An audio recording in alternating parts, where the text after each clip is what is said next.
I gave up my phone, my voice, basically all human interactions to just sit in a jungle for 10 days and do absolutely nothing but think about all my life regrets. Did I go insane? Almost. Did I cry in silence? Yes. Was it worth it? It all started in 2023 when I was living in Germany. I met this cool, accomplished entrepreneur who said that his life had changed when he tried a silence retreat. And I felt a little burnt out that time and it decided why not? That could be fun. I booked my spot through the official website Vipassana by Goenka. By the way, you don't pay for Vipassana, you only donate after the meditation is over and donate as much as you want and as you can. I booked my spot in Indonesia. I always wanted to go to Bali and now I had another reason to do that. You weren't supposed to bring anything with you. Once I got there, my phone was taken away, my books were taken away.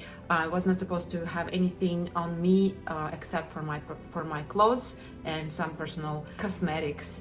I wasn't even allowed to bring parfum because it's a jungle. You know how wild animals can react to the presence of parfum. Since it's a silent retreat, we weren't supposed to talk to each other and not even an eye contact was allowed. There were about 15 women. We all lived in separate rooms. Rooms were very tiny, big enough just to fit one single tiny bed. Beds were covered with a mosquito net to prevent from mosquitoes. You probably have heard about dengue. It's a serious disease and that is carried by mosquitoes, and once you are bitten by a mosquito that carries dengue, you might die.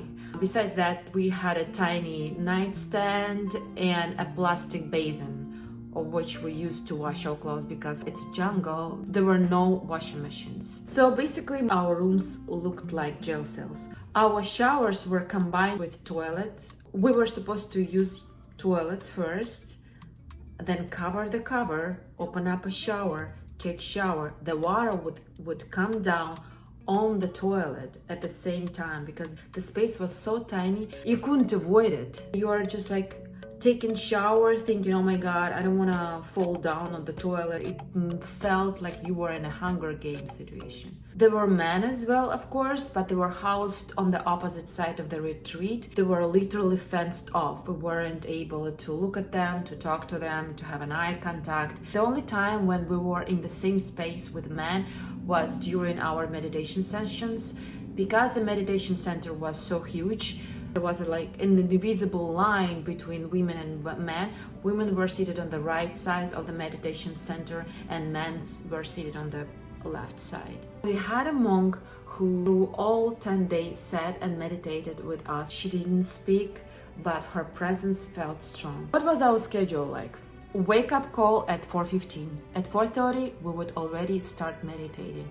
At 6 we had a break for breakfast. Of course there was no meat, there was no dairy, only vegetable menu. At 12 we had lunch, but that was it. 2 meals per day. At 6 p.m. we were only allowed to drink some tea, and if we were lucky we got this tiny little pieces of banana that looked more like a joke than a banana, green and a size of a pea. It was really hard to meditate while you're hungry, and we did that for 14 hours per day. Imagine your back spasming, your legs cramping, and a mosquito sipping your blood like it's mojito. Every evening from 8 to 9 we had a Goenka hour. It was an hour of audio sessions by Goenka explaining the philosophy behind Vipassana and sharing spiritual lessons with us.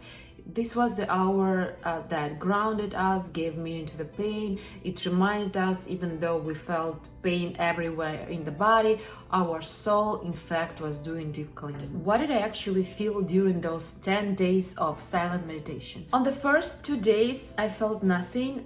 It actually was weird to sit in silence with my eyes closed and not think thoughts, even though they kept popping up in my head. On the third day, things started to shift. My brain went full Netflix autoplay. Memories just kept surfacing. Every guy I dated, every man that crossed my boundaries, all painful experiences that I've had during the last 20 years of my life I was living through the same pain that I had lived before, and remembering, I thought those memories were suppressed or I completely forgot about them, but no, they all were stored in my mind like little files, and now just like files started opening up without my permission or consent. I heard these voices in my head. I was answering them. It was like a surreal experience. Day 6 was the lowest. I was starving, I was mentally exhausted, and I was just like sitting outside of my room facing the jungle and noticing a colony of ants building something. They were so purposeful, they were so organized, so coordinated. And I looked at myself crying into a banana leaf and not knowing what I was doing with my life. Even ants have more meaning and purpose in life, and I was shocked with that realization. I understood how little that I was doing with the body I was given, with the soul I was granted, with everything that I had in my life, how little I gave back. I thought I could do more. I could do more with my talents. I didn't realize all my potential, and it was very sad.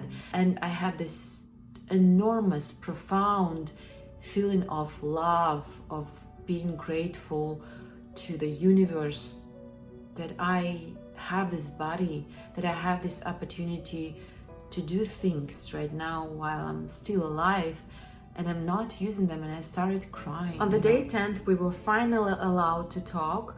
I was so happy to hear my voice again. We all gathered up in a big circle and shared experiences that we had during our 10 days of silent meditation. One lady said that she had a history of being an alcoholic, and she would be like drunk every night, and now after doing Vipassana she feels no urge to do that. Another girl said that she realized that she would choose wrong man because of her traumatic childhood. One girl said that she had an out-of-body experience. She literally saw herself floating above her and above us. She felt that weird feeling of body and mind separation. We had our phones back, and it was so weird to open up the phone. I looked at the screen, it was so bright that my eyes started hurting, and it took me some time to get used to the bright screen again.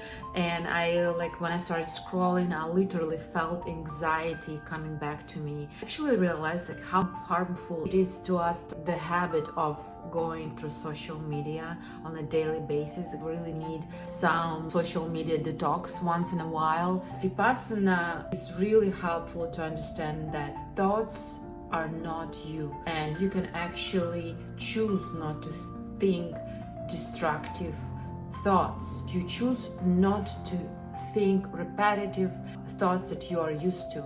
But it takes practice, of course. You cannot do that in one sitting. And if you have an unanswered question, if you have something that you are trying to overcome, or trauma or something, I would definitely recommend you to do Vipassana. I think it's a very individual experience. I cannot predict what kind of results you'll have and if you will have any impact, but most people do have, and I had lots of insights for myself. Definitely for me it was helpful. Would I do that again? Not now, because I want to try other spiritual practices, but yeah, I do not regret trying that. And yeah, I highly recommend you do the same.